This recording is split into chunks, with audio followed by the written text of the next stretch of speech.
दोस्तों एक बार फिर से स्वागत है प्रजापति न्यूज में। अगरबत्ती का धुआं सिगरेट के धुएं से 1.5 गुना ज्यादा खतरनाक है। कमरे को सुगंधित कर देने वाली अगरबत्ती आपकी बिगड़ती सेहत का बहुत बड़ा कारण है।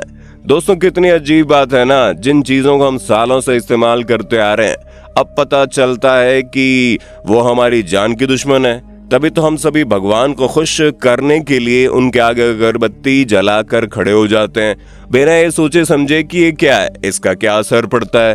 क्योंकि दोस्तों जिस अगरबत्ती को आप भगवान को खुश करने के लिए या फिर कमरे को सुगंधित करने के लिए इस्तेमाल करते हैं, उन्हें बनाने के लिए खास तौर पर बांस का इस्तेमाल किया जाता है और हिंदू धर्म में बांस को जलाना मना है। अब ऐसा क्यों है, क्या है इसके पीछे की असली वजह और क्यों हमें अगरबत्ती नहीं जलानी चाहिए, आज की इस वीडियो में मैं इन्हें आपका दोस्त विशाल प्रजापति आपको बताने तो आया हूँ। बस मेरे साथ वीडियो में बिल्कुल अंत तक बने रहिए। लेकिन हाँ, वीडियो शुरू करने से पहले एक छोटी सी रिक्वेस्ट है जी। वीडियो के नीचे रेड कलर का सब्सक्राइब बटन दिख रहा होगा, उस पर क्लिक करके सब्सक्राइब कर लें और साइड में बेल आइकॉन भी दिख रहा होगा, उस पर भी क्लिक कर लें ताकि आपको वीडियो मिले सबसे पहले।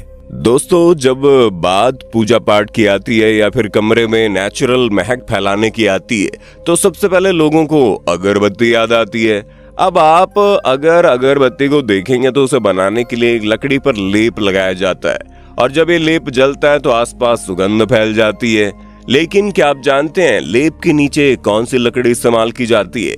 दोस्तों ये लकड़ी कोई और नहीं बल्कि बांस की लकड़ी है और ये सारी मुसीबत की जड़ बांस का एक छोटा सा पतला सा हिस्सा ही तो है। क्योंकि दोस्तों हिंदू संस्कृति सभ्यता में हमारे शास्त्रों में साफ बताया गया है कि बांस को नहीं जलाना चाहिए, इसे जलाना वर्जित है। आप देखेंगे किसी भी हवन या फिर पूजा में बांस को नहीं जलाया जाता। इतना ही नहीं, इंसान की जब चिता जलाई जाती है तब भी बांस की लकड़ी का इस्तेमाल नहीं होता। हालांकि जब इंसान की मौत हो जाती है तो उसकी अर्थी उठाने के लिए बांस की लकड़ी जरूर इस्तेमाल की जाती है, लेकिन उसमें भी उसे जलाया नहीं जाता। अर्थी से इंसान को उठाकर बांस की लकड़ियों को अलग कर दिया जाता है, उसे कभी भी जलाया नहीं जाता और उसके पीछे बहुत से कारण बताए जाते हैं। दोस्तों जहां सबसे पहले कई सारे हिंदू शास्त्रों में ये लिखा है कि बांस को जलाने से पितृ दोष लगता है, यानी कि हमारे जो पूर्वज है वो हमसे नाराज हो जाते हैं। अब इस बात में कितनी सच्चाई है कितनी नहीं, ये आपको शास्त्र पढ़कर ही पता चलेगा, क्योंकि हम इस पर पूरा दावा नहीं कर सकते। लेकिन हाँ, हम ये जरूर कह सकते हैं कि बांस को जलाने के विषय में कई सारी रिसर्च की गई, जिसके नतीजे हमारे पूर्वजों की बांस न जलाने वाली परंपरा को बिल्कुल सही साबित करते हैं और ये बताते हैं क्यों हमारे पूर्वज बांस न जलाने की सलाह देते थे, जिसको आज भी माना जाता है। और दोस्तों बात केवल भारत देश की नहीं है। इटली के 2 शोधकर्ताओं ने अपने रिसर्च में पता लगाया कि अगरबत्ती हमारी सेहत के लिए बड़ी हानिकारक है। असल में दोस्तों इससे इंडोर एयर क्वालिटी खराब होती है, यानी कि कमरे के अंदर, फिर चाहे वो घर हो या दफ्तर, अगरबत्ती को जलाने से कमरे के अंदर का वातावरण खराब होता है। और दोस्तों आप माने या ना माने, लेकिन ज्यादातर लोग अपना 80% समय घर में या फिर दफ्तर में बिताते हैं, जहाँ ज्यादातर लोगों को यही लगता है कि घर के अंदर जो गंदगी फैलती है, जो प्रदूषण फैलता है, वो या तो खाना बनाने से होता है या फिर सिगरेट जैसी चीजों को जलाने से फैलता है। पर दोस्तों कभी इस बात पर किसी ने गौर नहीं किया कि सिगरेट से ज्यादा खतरनाक घर पर जलाए जाने वाली अगरबत्ती होती है, जिसे हम अक्सर सुबह शाम जलाकर बैठ जाते हैं और उससे निकलने वाली सुगंध को बड़े आनंद से महसूस करते हैं। क्योंकि दोस्तों अगरबत्ती की सुगंध वाकई में बहुत अच्छी लगती है और इससे भला ही हवा में खुशबू फैलती हो, लेकिन अगरबत्ती के अंदर प्रदूषण फैलाने वाले कणों का स्तर बहुत ज्यादा होता है। दोस्तों अगरबत्ती को धुएं पर होने वाली रिसर्च में काफी कुछ बताया गया, लेकिन साधारण सी भाषा में अगर हम आपको बताएं, ये बात इस रिसर्च में साफ हो जाती है कि कमरे के अंदर अगरबत्ती से होने वाला प्रदूषण सिगरेट से होने वाले प्रदूषण से 1.5 से 2 गुना ज्यादा है।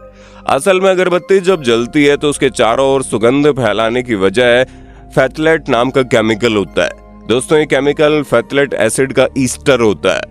रिसर्च के मुताबिक अगरबत्ती की खुशबू न्यूरोटॉक्सिक और हेपेटोटॉक्सिक होती है, जो सांस के जरिए शरीर में पहुंचती है, जो कैंसर, ब्रेस्ट कैंसर की वजह बन जाती है। जी हाँ दोस्तों, साधारण से दिखने वाली अगरबत्ती आपकी जान ले सकती है, इसलिए एक पल के लिए सिगरेट पीने वाले इंसान के बगल में फिर भी बैठ जाइएगा, लेकिन जहां कहीं भी अगरबत्ती जल रही हो वहां गलती से मत बैठना, क्योंकि अगरबत्ती का धुआं धीरे धीरे आपके शरीर में पहुंचकर अपने जहर को फैलाएगा और कई सारी बीमारियों का कारण बनेगा। लेकिन किंतु परंतु दोस्तों, एक बात ये भी ध्यान रखें कि सभी अगरबत्तियां ऐसी नहीं होती, क्योंकि आजकल कुछ ऑर्गेनिक अगरबत्तियां भी तैयार की जा रही हैं, जिसमें ना ही बांस की लकड़ियों का इस्तेमाल होता है, ना इस तरह के सुगंधित लेप का इस्तेमाल किया जाता है, जो बाहर से तो महक फैलाती हैं लेकिन अंदर से हमारे फेफड़ों को खराब करते जाती है और हमारी बीमारियों का कारण बनती हैं। असल में जो ऑर्गेनिक अगरबत्तियां होती है उनके लेप के तौर पर प्राकृतिक फूलों को लगाया जाता है, जिसके लिए सबसे पहले गुलाब जैसे फूलों को तोड़ा जाता है, फिर उन्हें अच्छी तरह से सुखा दिया जाता है और सुखाने के बाद उन्हीं गुलाब के फूलों को पाउडर में बदलकर उसका लेप तैयार होता है, जिससे अगरबत्ती बनती है। दोस्तों, आजकल इस तरह की ऑर्गेनिक अगरबत्तियां बहुत ही ज्यादा चलन में है, क्योंकि इनमें कोई ऐसी चीज नहीं होती है जो हमें नुकसान पहुंचाए।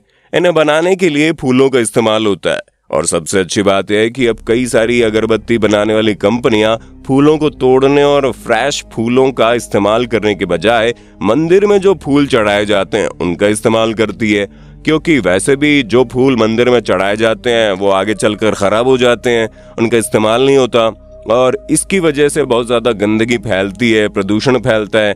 लेकिन कुछ इनोवेटिव सोच रखने वाले लोगों ने उन्हीं फूलों का इस्तेमाल करके अगरबत्ती बनाना शुरू कर दी और अब इस तरह की अगरबत्तियां बिल्कुल ऑर्गेनिक तौर पर तैयार होती हैं, जो हमें नुकसान नहीं पहुंचाती और कमरे को सुगंधित भी करती हैं। लेकिन हाँ, इस बात का ख्याल रखें कि ऑर्गेनिक के नाम पर कहीं आपको केमिकल वाली अगरबत्ती ना मिल जाए, इसलिए पूरी जांच पड़ताल कर लें कि जो अगरबत्ती आप अपने कमरे में जला रहे हो जहरीली है या फिर पूरी तरह से ऑर्गेनिक। तो दोस्तों, उम्मीद है इस वीडियो की मदद से आपको काफी कुछ जानने का मौका मिला होगा और अगरबत्ती को लेकर आपकी गलत फहमी दूर हुई होगी। बाकी आपका वीडियो पर क्या कहना है कमेंट में बताइए और ऐसी वीडियोस देखते रहने के लिए हमारे चैनल को लाइक शेयर सब्सक्राइब तो कर देना। हम फिर मिलेंगे नई वीडियो में, तब तक के लिए जय हिंद जय भारत। दोस्तों, आपकी स्क्रीन पे 2 और वीडियोस दिख रही हैं, जिसे देखने के लिए आप इस स्क्रीन पर क्लिक करें। दोनों देखिएगा, बहुत अच्छी वीडियो बनी है।